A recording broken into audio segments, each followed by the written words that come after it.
ನಮಸ್ತೆ, good morning. ಇವತ್ತು ಒಂದು ವೆರಿ ಇಂಪಾರ್ಟೆಂಟ್ ಟಾಪಿಕ್ ಡಿಸ್ಕಸ್ ಮಾಡ್ತಾ ಇದ್ದೀನಿ. Very important, wealth. Health, wealth ನೋಡ್ಲಿಕ್ಕೆ ಎರಡು ಸೇಮ್ ಅನಿಸುತ್ತೆ, ಬಟ್ ತುಂಬ ಡಿಫ್ರೆಂಟ್ ಇದೆ. ಒಂದು ಇಂಗ್ಲೀಷಲ್ಲಿ ಗಾದೆ ಮಾತೆ ಇದೆ, ಹೆಲ್ತ್ ಈಸ್ ಎ ವೆಲ್ತ್. ನಾವು ವೆಲ್ತನ್ನು ಜಾಸ್ತಿ, ವೆಲ್ತ್ ಮೀನ್ಸ್ ಸಂಪತ್ತು. ನಾವು ಚೆನ್ನಾಗಿ ಸಂಪತ್ತು ಮಾಡ್ಬೇಕಂದ್ರೆ ನಮ್ಮ ಹೆಲ್ತ್ ಚೆನ್ನಾಗಿರ್ಬೇಕು. ಹೆಲ್ತ್ ಚೆನ್ನಾಗಿದ್ದರೆ ನಾವು ಎಲ್ಲವನ್ನು ಸಾಧಿಸಬಹುದು.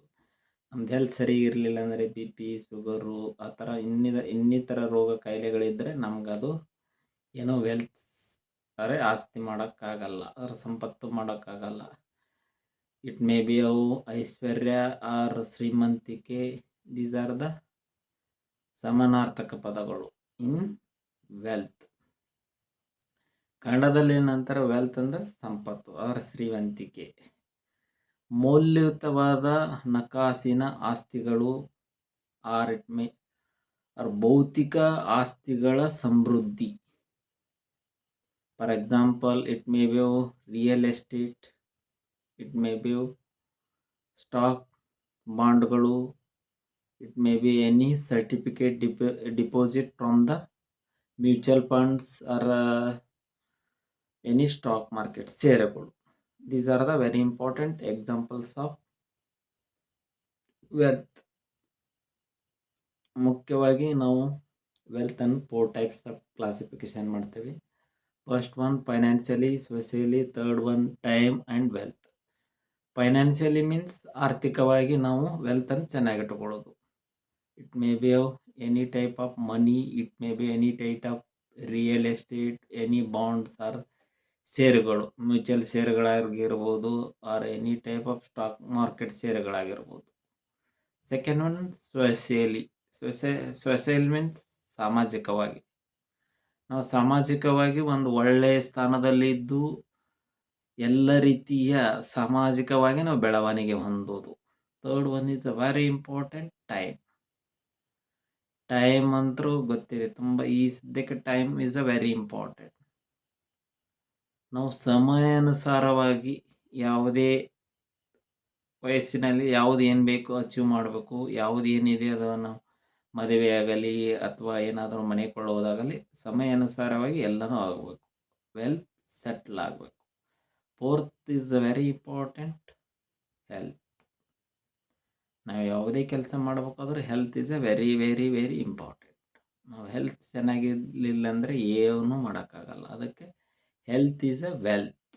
Bed good quotation or quotes. ನಾವು ಮುಖ್ಯವಾಗಿ ಈ ಹೆಲ್ತನ್ನು 8 ಸೋರ್ಸ್ ಆರ್ ಉತ್ಪತ್ತಿ ಸ್ಥಾನ. First one is a very important, spiritually. ನಾವು ಆಧ್ಯಾತ್ಮಿಕವಾಗಿ ಸ್ಪಿರಿಚುವಲ್ ವೆಲ್ತ್, ಆಧ್ಯಾತ್ಮಿಕವಾಗಿ ನಾವು ಸಂಪತ್ತನ್ನು ಗಳಿಸ್ಬೋದು. ಮನುಷ್ಯ ಆಧ್ಯಾತ್ಮಿಕವಾಗಿ ಚೆನ್ನಾಗಿದ್ದರೆ ನಮ್ಮ ವೆಲ್ತ್ ಚೆನ್ನಾಗಾಗತ್ತೆ, ಮೈಂಡ್ ಚೆನ್ನಾಗಿ ವರ್ಕ್ ಮಾಡುತ್ತೆ. Second one material wealth. Material wealth means ವಸ್ತು ಸಂಪತ್ತು. ವಸ್ತು ಅಂದ್ರೆ objective, any type of it may B car, motors, bikes, laptop, mobiles, ಇವೆಲ್ಲ ವಸ್ತು ಸಂಪತ್ತು. Third one is a very important, agriculture. Agriculture means ಕೃಷಿ ಸಂಪತ್ತು. ಕೃಷಿ ಅಂದರೆ ಲ್ಯಾಂಡ್, ಇಟ್ ಮೇ ಬಿ 10 ಎಕರೆ 30 ಎಕರೆ, ಅದರಲ್ಲಿ ನಾವು ಒಳ್ಳೆಯ ಬೇಸಾಯ ಮಾಡಿ ಇನ್ನೂ ಚೆನ್ನಾಗಿ ಅರ್ನ್ ಮಾಡ್ಬೋದು. Agriculture wealth is also very very important. Fourth one is knowledge wealth. Knowledge ಅಂದರೆ ಜ್ಞಾನ. ಈ ಇಂದಿನ 21ನೇ ಸೆಂಚುರಿಯಲ್ಲಿ ನಮ್ಮ ನಾಲೆಡ್ಜ್ ಚೆನ್ನಾಗಿದ್ದರೆ ಮಾತ್ರ ನಮಗೆ ಒಳ್ಳೆಯ ಮರ್ಯಾದೆ ಸಿಗುತ್ತೆ. Knowledge is also very very important wealth. ನಾವು ಈ ಚೆನ್ನಾಗಿ ವೆಲ್ತ್ ಮಾಡ್ಕೋಬೇಕಂದ್ರೆ ಮೊದಲು very very very important knowledge ಇರಬೇಕು. ಯಾವುದೇ ವಿಷಯದಲ್ಲಿ ಆಗಲಿ ವೆಲ್ತ್ ಈಸ್ ಮೇನ್ ಮುಖ್ಯ. ಅರ್ನ್ ಮಾಡ್ಕೋಬೇಕಂದ್ರೆ ನಮ್ಗೆ ನಾಲೆಡ್ಜ್ ಇರಲೇಬೇಕು. Royalty wealth. ರಾಯಲ್ಟಿ ಅಂದ್ರೆ ರಾಯಧನ ಸಂಪತ್ತು, respectable, royalty. Next one is very important, courage wealth. ಧೈರ್ಯ ಇರಬೇಕು. ಯಾವುದೇ ಒಂದು ಕೆಲಸ ಮಾಡ್ಬೇಕು ಧೈರ್ಯದಿಂದ ಮಾಡಬೇಕು, ಅಂದರೆ ನಮ್ದು ಜಯ ಸಿಗುತ್ತೆ. ನಮಗೆ ಧೈರ್ಯ ಇದ್ರೆ ಸರ್ವ ಸಾಧನ. ನಾವು ಧೈರ್ಯ ಇದ್ರೆ ಎಲ್ಲ ಏನು ಬೇಕಾದ ಕೆಲಸ ಮಾಡ್ಕೋಬಹುದು. ಪ್ರೋಜೆನ್ಸಿ ವೆಲ್ತ್ ಮೀನ್ಸ್ ನಾವು ವಂಶ ಪಾರಂಪರಿಕವಾಗಿ ಬರ್ತಕ್ಕಂಥ ಸಂಪತ್ತು. ನಾವು ಶ್ರೀಮಂತರ ಕುಟುಂಬದಲ್ಲಿ ಹುಟ್ಟಬಹುದು, ಅವ್ರತಕ್ಕಂಥ ಆಸ್ತಿ ಎಲ್ಲ ನಮ್ಮ ವಂಶ ಪಾರಂಪರಿಕವಾಗಿ ಬರುತ್ತೆ. Last one victory wealth. ಒಂದು ಯಾವುದೇ ಕೆಲಸ ಮಾಡಬೇಕಾದ್ರೆ ಅದು ಗುರಿ ಇಟ್ಕೊಂಡು ಆ ಗುರಿ ಮುಟ್ಟದ ಮೇಲೆ ಜಯ ಸಿಗುತ್ತೆ. ಆ ಜಯದ ಸಂಪತ್ತೇ ವಿಕ್ಟರಿ ವೆಲ್ತ್. ನಾವು ಸಂಪತ್ತನ್ನು ಯಾವ ರೀತಿ ಬೆಳವಣಿಗೆ ಮಾಡಬೇಕು? 3 ವಿಧಗಳು. First one make money, second one save money, third one invest money. Make money ಅಂದ್ರೆ ನಾವು ದುಡ್ಡು ಸಾಕಷ್ಟುವಾಗಿ ದುಡಿಯೋದು. Second one save the money. ದುಡಿದಿರ್ತಕ್ಕಂಥ ದುಡ್ಡನ್ನು ನಾವೆಲ್ಲ ಒಂದೇ ರೀತಿಯಲ್ಲಿ ಸೇವ್ ಮಾಡುವುದು. It may be real estate, it may be any bonds, or it may be any type of certificates, mutual share certificate, or it may be any stocks, share markets ಅಲ್ಲಿ ನಾವು save ಮಾಡಿಟ್ಕೋಬೇಕು.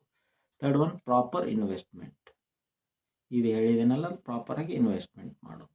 ಒಂದು ದುಡ್ಡನ್ನು ಮತ್ತೊಂದು ದುಡ್ಡಾಗಿ ಜಾಸ್ತಿಯಾಗಿ invest ಮಾಡೋದು. ಈ ವೆಲ್ತನ್ನು ನಮ್ಮ ದೈನಂದಿರ್ತಕ್ಕಂಥಲ್ಲಿ 50-30-20 ರೂಲಲ್ಲಿ ನಾವು ಇದನ್ನು ಅಳವಡಿಕೆ ಮಾಡ್ಕೋಬೇಕು. ಸ್ಯಾಲ್ರಿ ಅಂತಾರಲ್ಲ, ನಾವು ಸ್ಯಾಲ್ರಿಯಲ್ಲಿ ಅಳವಡಿಕೆ ಮಾಡ್ಕೋಬೇಕು. 50% ನಮ್ದು ಟ್ಯಾಕ್ಸ್ ಎಲ್ಲ ಕಟ್ಟಾಗಿ ನಮ್ಮ ದೈನಂದಿಕವಾಗಿ ಡೈಲಿ ಏನೇನು ಬೇಕಾಗುತ್ತೋ ಇನ್ಕ್ಲೂಡಿಂಗ್ ಟ್ಯಾಕ್ಸ್ ಎಲ್ಲ ಖರ್ಚು ಮಾಡಿ ನಾವು ಅದನ್ನು ಸೇವ್ ಮಾಡ್ಕೋಬೇಕು, ಖರ್ಚು ಮಾಡ್ಕೋಬೇಕು. 50% 1 lakh ಸ್ಯಾಲ್ರಿ ಇಲ್ಲದೆ 50% ಒಳಗೆ ನಮ್ಮ ದೈನಂದಿಕಗಳಲ್ಲಿ it may be vehicle charges, it may be any type of daily usage of ನಮ್ಮ ಮನೆಗೆ ಏನು ಬೇಕಂತ ಸಂಪತ್ತುಗಳನ್ನೆಲ್ಲ ನಾವು ಖರೀದಿ ಮಾಡ್ಕೊಳ್ಳೋದು ಎಲ್ಲನೂ 50% ಅಲ್ಲೇ ಮಾಡ್ಕೋಬೇಕು. ಇನ್ನು 30% ಎಮರ್ಜೆನ್ಸಿ ಸೇವಿಂಗ್. ತುಂಬ ಏನೋ ನೆಸೆಸಿಟಿ ಕೆಲಸ ಇರುತ್ತೆ, ಅದಕ್ಕೆ ಮಾತ್ರ ಖರ್ಚು ಮಾಡ್ಬೋದು. ಇನ್ನು 20% ವೆಲ್ತ್ ಫಾರ್ ಸೇವಿಂಗ್. ಫ್ಯೂಚರ್ದಲ್ಲಿ ಏನಾದರೂ ಹೆಲ್ತ್ ಇಶ್ಯೂ ಆದರೆ, ಏನಾದರೂ ಒಟ್ಟು ಹೆಲ್ತ್ ರಿಲೇಟೆಡ್ ಆಗಿ ನಾವು ಸೇವ್ ಮಾಡ್ಕೋಬೇಕು. 20%. 50-30-20 rule is a very important life. Thank you.